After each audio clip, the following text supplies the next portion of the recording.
গাছ যে লাগিয়েছে সেই মানুষটা তো আর নেই, তো গাছের যত্ন আর নেই। দেখো গাছের কি অবস্থা হয়েছে। জল দিয়েছে আমি। আজকে ও যদি থাকতো তাহলে এই গাছগুলোকে কত যত্ন করতো। এই যে লাউ গাছ, কুমড়ো গাছ লাগিয়েছে, তো লাউ কুমড়ো গাছের এই অবস্থা। ও খুব যত্ন করতো লাউ গাছটা, লাউ কুমড়ো গাছ, লেবু গাছ লাগিয়েছিল নিজে হাতে এখানে। তো আমি এখন এই যে তাকিয়ে তাকিয়ে তাই দেখছি। তো আমার ছেলে নাকি সকালবেলা এখানে জল দিয়েছে, তাই বলছে আর কি।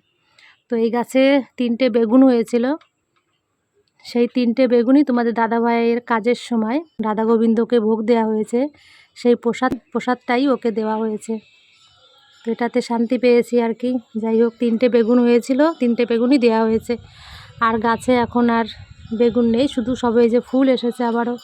কত ইচ্ছা ছিল এই যে শীষ পালংয়ের দানা তৈরি করবে, এই লাল শাকের এই যে দানা তৈরি করবে, সেই দানাগুলো আবার এখানে লাগাবে।